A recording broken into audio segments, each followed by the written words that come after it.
All right, Marcellus, I want to start with you, but I want to inject here. Rick said this morning on Undisputed that Kobe Bryant wants no parts of the Lakers' recruiting efforts this year, which to me is another red flag, so another guy jumping ship. Yeah. Has the Magic saga done irreparable damage to the Lakers organization? No, it hasn't. It's amazing being an athlete and in sports culture, covering it, no matter what your perspective is. Sometimes we get lost in these absolutes and these extremes. I learned two things. Coach used to always say, success is not fixed and failure is fixable. Think about it. If you're the Lakers right now, use yourself as an example. Was your success guaranteed? It sure seemed that way in the 80s. How did it look in the 90s? Not so much. And then they rebounded early 2000s. Now they're going through the roller coaster. 2010, won a couple of championships. Like, the roller coaster is the guarantee. Like, no matter who you are. Look at Detroit. I grew up, I was like, Detroit is the bomb.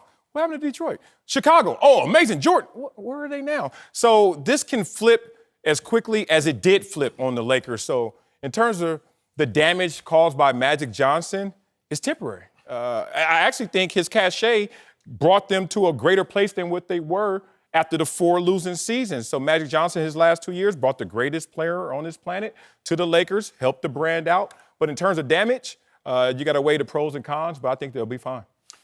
The damage is not irreparable to the Lakers. They can work their way back from this. Is there damage? Yes. I would say that the irreparable damage is done to Magic Johnson. Now, I know we've talked about this previously. We've said, hey, he's quit before. This isn't anything new. The difference is he quit from a talk show. I never thought of Magic Johnson as a talk show host. He quit as a coach. Okay, he was a great player.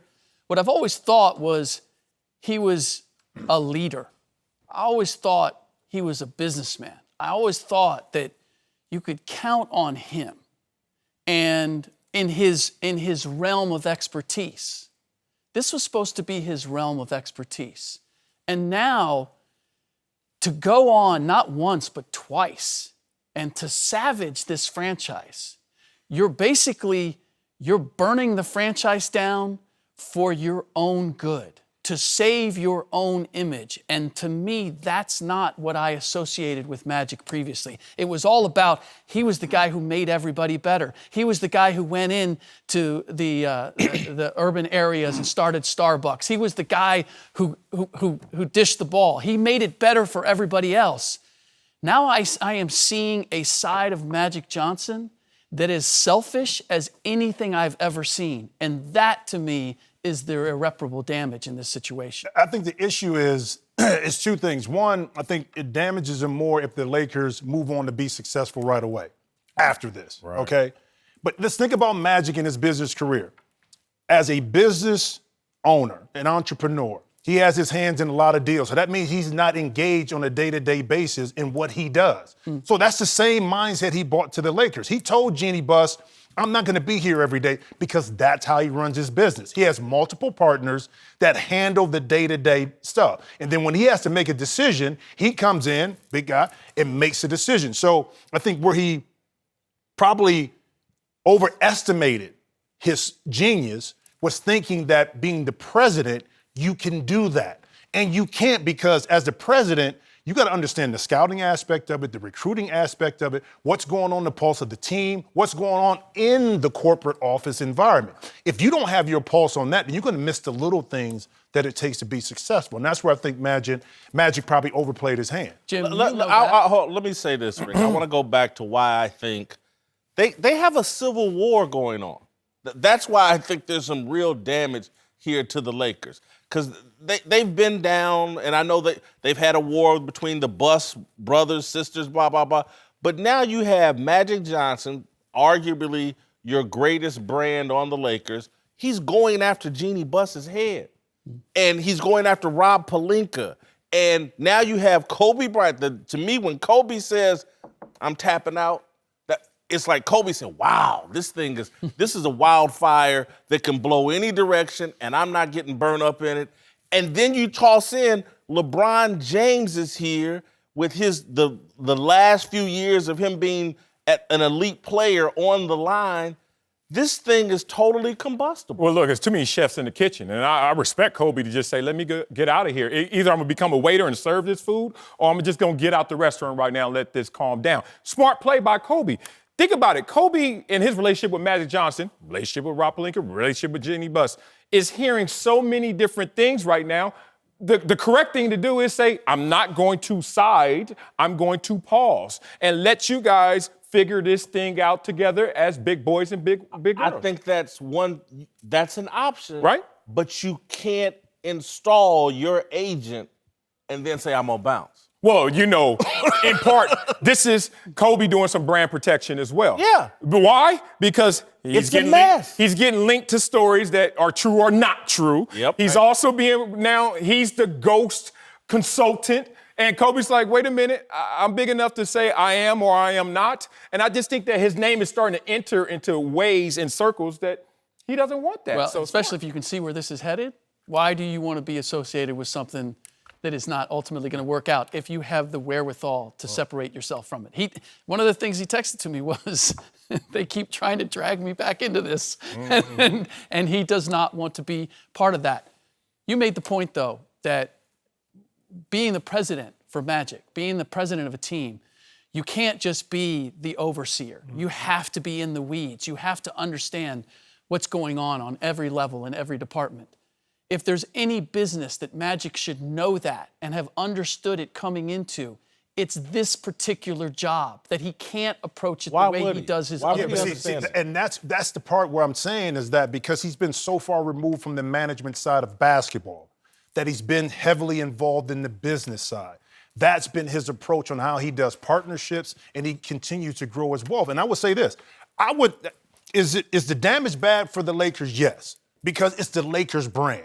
It's always going to be something, when something doesn't go right with the Lakers, you're going to get more attention. I would rather be the Lakers, dysfunctional, okay, than Milwaukee or Memphis or New Orleans, because I can recover a lot faster. But what about the Clippers? Huh? Yeah, Right. that's the other. Here's the thing.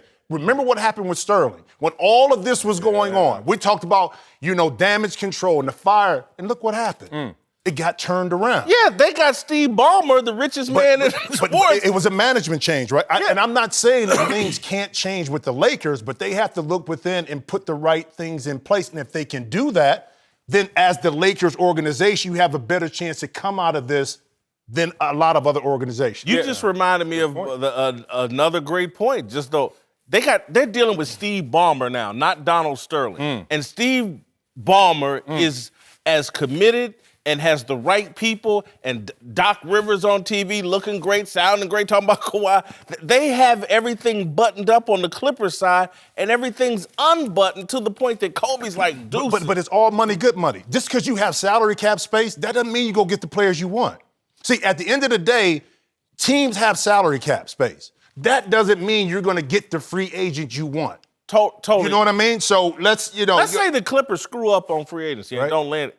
To me, they're still in far better shape than the Lakers. Absolutely. Oh, yeah, today, yeah. And look, I'm the last person that want to move off of a Clippers conversation. Of course. But I'm not going to let y'all come at Magic Johnson the way that it seems like we're coming at him. And I respect what you're saying, but you got to remember the genesis of this position. It didn't exist with the Lakers. There was no such title as team president. I get it. 29 other franchises may have a team president.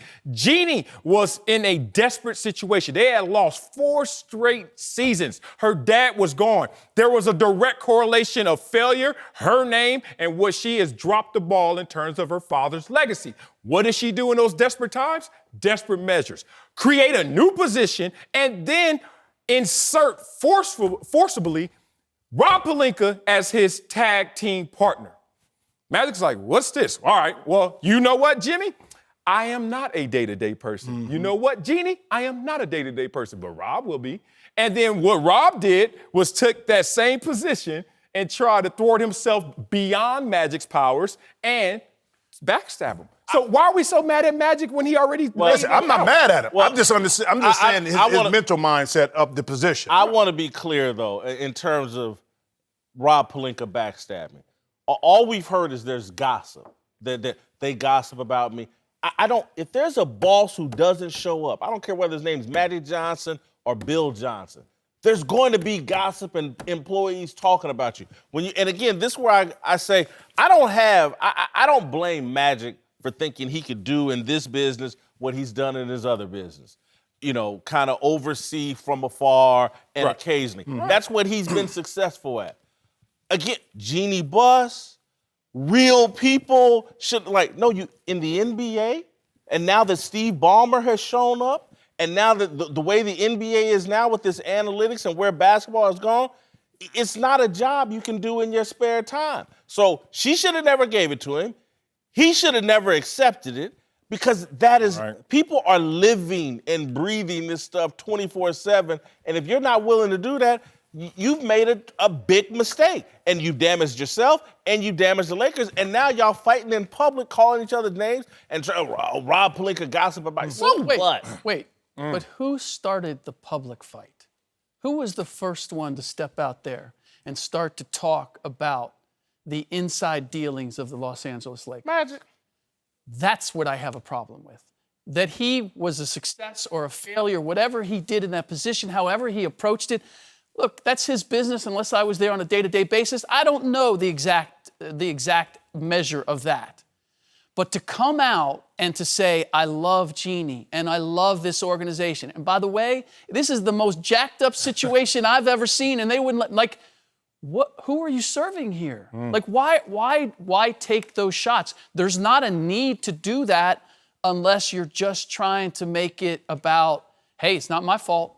It's not my fault. Well, I will say this. Magic sells his brand to the tune of $600 million.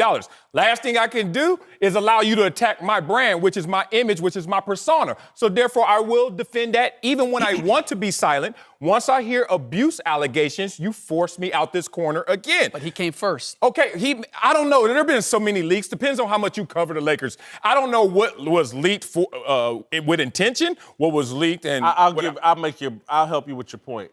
I think he did that preemptively, Rick. There were all kinds of rumors that this story was coming. Mm-hmm. We knew that. And so he preemptively, he tried to strike first before they did. Out. Look, but I think most people, honestly, and I don't let me generalize about most people. Let me tell you what the abuse allegations ring hollow to me. Hollow. They ring hollow to me. And I think most people would ignore that. But it's the naivety of thinking, I'm going to run the Lakers from afar. And then when it doesn't work, I'm going to quit because Rob Pelinka's gossiping about me. Well, if I quit because people were gossiping about me or my feelings were hurt or I couldn't work with people that were gossiping about me, I wouldn't exist. I'd be a homeless man. Whitlock,